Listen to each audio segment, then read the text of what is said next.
আমার আম্মু আগে মিষ্টি কুমড়ার লাড্ডু বানিয়ে আমাকে খাওয়াতো, যেটা আমি অনেক পছন্দ করতাম। আজকে আমি শ্বশুরবাড়িতে আম্মুর মতো করে মিষ্টি কুমড়া দিয়ে লাড্ডু বানাবো। মিষ্টি কুমড়া সবজিটা আমার ছোটবেলায় অনেক পছন্দ ছিল, কারণটা খেতে একটু মিষ্টি মিষ্টি। আর মিষ্টি কুমড়ার ভিতরে যে বিচিগুলো আছে না, এগুলো আম্মু আগে আমাকে ভেজে দিত। এই বিচিগুলো খুব মজা করে আমি খেতাম। বলতে গেলে মিষ্টি কুমড়ার বিচি সবকিছু আমি অনেক পছন্দ করতাম। আজকে বাসায় বাজারের সাথে মিষ্টি কুমড়া আনা হয়েছে, আর এই মিষ্টি কুমড়া দেখে আমার মনে পড়লো আম্মুর সেই লাড্ডুর কথা, কেননা আজকে বানিয়ে ফেলি। বিশেষ করে শবে বরাতের মধ্যে এই জিনিসগুলো আম্মু বানাতো। ডালের হালুয়া, সুজির হালুয়া, গাজর দিয়ে হালুয়া, মিষ্টি কুমড়া দিয়ে লাড্ডু, মানে এই জিনিসগুলো আম্মুর কাছ থেকে শেখা। যাই হোক, মিষ্টি কুমড়া গুলোকে আমি ছিলে খুব সুন্দর করে টুকরা টুকরা করে কেটে নিছি। এগুলোকে সুন্দর করে ধুয়ে নিলাম। আজকে তো আমি বাড়ির নতুন বউয়ের মতো শাড়ি পরে রান্না করতেছি। ইদানিং শাড়ি পরতে আমার একটু বেশি ভালো লাগে, ঘন ঘন শাড়ি পরা হচ্ছে আমার। যাই হোক, চুলার মধ্যে আমি পাতিল বসিয়ে দিলাম। এটার মধ্যে এখন দুধ দিব, বাট এই দুধটা কিছুক্ষণ আগে ভেজাতে দেওয়া হয়েছে, এখনো গলেনি। কি আর করার, এখনই আমি বানাবো, তাই বোতলটাই কেটে ফেললাম। মানে এগুলোকে বলে নিনজা টেকনিক।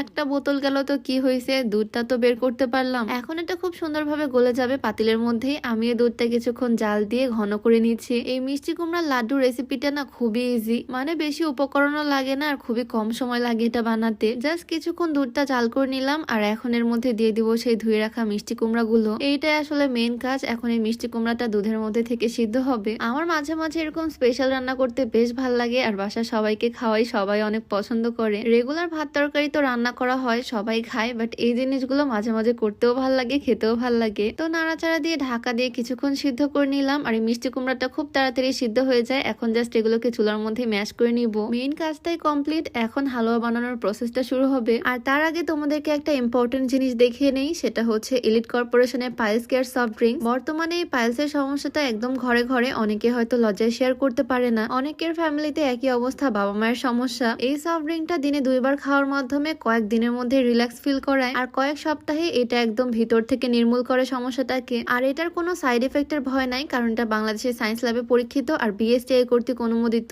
এটা হজমের সমস্যাটাকেও সমাধান করে, শরীর থেকে সমস্ত টক্সিন বের করে দেয়, পাইলসের সমস্যাটা ভিতর থেকে সমাধান করে। তো এই প্রোডাক্টটা তোমরা পেয়ে যাচ্ছ ফুড 57 ফেসবুক পেজ থেকে। এটা এলিট কর্পোরেশনের একটা প্রোডাক্ট। তাদের পেজটা আমি ডেসক্রিপশনে মেনশন করে দিব, আর তাদের হোয়াটসঅ্যাপ ইমো নাম্বারটা আমার স্ক্রিনে দেওয়া থাকবে, চাইলে যোগাযোগ করে এই প্রোডাক্টটা পারচেস করে ফেলতে পারো। যাই হোক, আমি রান্নাতে ব্যাক করি। আমি খুন্তি দিয়ে যতটুকু সম্ভব এটাকে একদম গলিয়ে নিছি। তারপর একটু ডাল ঘুটনি দিয়েও ট্রাই করলাম একদম ম্যাশ করার, অনেকটাই হয়ে গেছে। এখন এটাকে আরেকটু স্মুথ করার জন্য আমি ব্লেন্ডারে দিয়ে দিব, ব্লেন্ড করে নিব জিনিসটা। একদম বড় জারটাই নিছি যাতে একসাথে সবকিছু ব্লেন্ড হয়। এটা এমনিতে অনেক নরম, সিদ্ধ করাই আছে, বেশি একটা সময় লাগবে না। কিছুক্ষণ ব্লেন্ড করে নিলে জিনিসটা একদম সফট হয়ে যাবে, স্মুথ। এই জিনিসটা খেতেও অনেক মজা লাগবে। এখন জাস্ট এটাকে একটু ঘিয়ে ভেজে লাড্ডুটা বানিয়ে নিব। কিছুটা পরিমাণে ঘি আমি কড়াইয়ের মধ্যে দিয়ে দিলাম, আর তারপর সে ব্লেন্ড করে রাখা মিষ্টি কুমড়ার পাল্পটা দিচ্ছি। মিষ্টি কুমড়া তো এমনিতেই মিষ্টি হয়, আর এটা দিয়ে আবারও যদি মিষ্টি বানাই তাহলে খেতে কেমন লাগবে তোমরাই ভাবো। সুন্দর করে আমি ঘিয়ের সাথে মিক্স করে নিয়েছি। এখন কিছুক্ষণ ধরে জাস্ট রান্না করে নিব, মানে কাঁচা ভাবটা যাতে চলে যায়। অনেকে আমাকে বলে আপু শাড়ি পরে রান্না বান্না করতে বিরক্ত লাগে না? সত্যি বলতে শাড়ি পরে আমার রান্না বান্না করতে আরো ভাল লাগে, মানে শাড়ি পরতে আমি পছন্দ করি, শাড়ি জিনিসটা আমার অনেক পছন্দের। আজকে আমি যে সুন্দর শাড়িটা পরে আছি এইটা তোমাদেরকে একটু দেখাই। খুবই সুন্দর কালার কম্বিনেশনের একটা শাড়ি, খয়েরি কালার, সাথে আঁচলে একটু অ্যাশ কালার কম্বিনেশন করা। আমি ব্লাউজ পরছি ব্ল্যাক কালার ক্রপ টপ দিয়ে। আর এই শাড়িগুলো আমার পরতে খুব ভালো লাগে, কারণ পরাও অনেক ইজি আর অনেক কমফোর্টেবল হয়। শুধু কিন্তু শাড়ি না, শাড়ির সাথে ম্যাচিং করে আমার হাজবেন্ড দেখো একটা পাঞ্জাবিও পরছে, মানে এইটা হচ্ছে একটা কাপল সেট। শাড়ি, পাঞ্জাবি, শাড়ির সাথে ব্লাউজ, মানে ক্রপ টপটা সবকিছু আমি নিছি ফাল্গুন পেজ থেকে।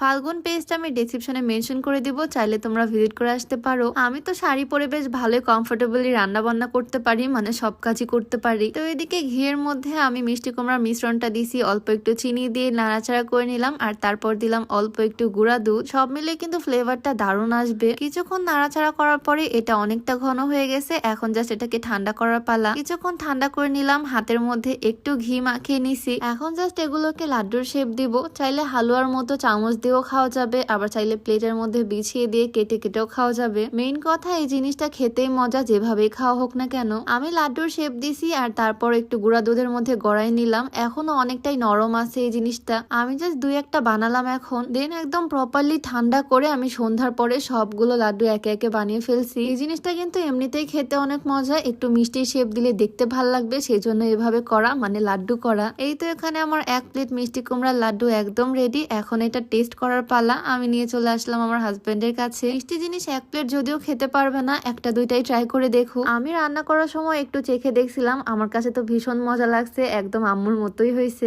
আর তারপর দিল আমার শ্বশুর আব্বুর কাছে একটু টেস্ট করতে। আমি যেটাই বানাই উনি অনেক পছন্দ করে, আর এটা খাওয়ার পরও বলছে এটা অনেক মজা হয়েছে। আজ আমি শ্বশুর বাড়িতে প্রথমবার এই মিষ্টি কুমড়ার লাড্ডু বানালাম, আর খেয়ে সবাই পছন্দ করছে, আমার কাছেও ভালো লাগছে। ভিডিওটা তোমাদের কাছে কেমন লাগলো অবশ্যই জানিও। দেখা যাবে নতুন কোনো ভিডিওতে। সবাইকে আল্লাহ হাফিজ।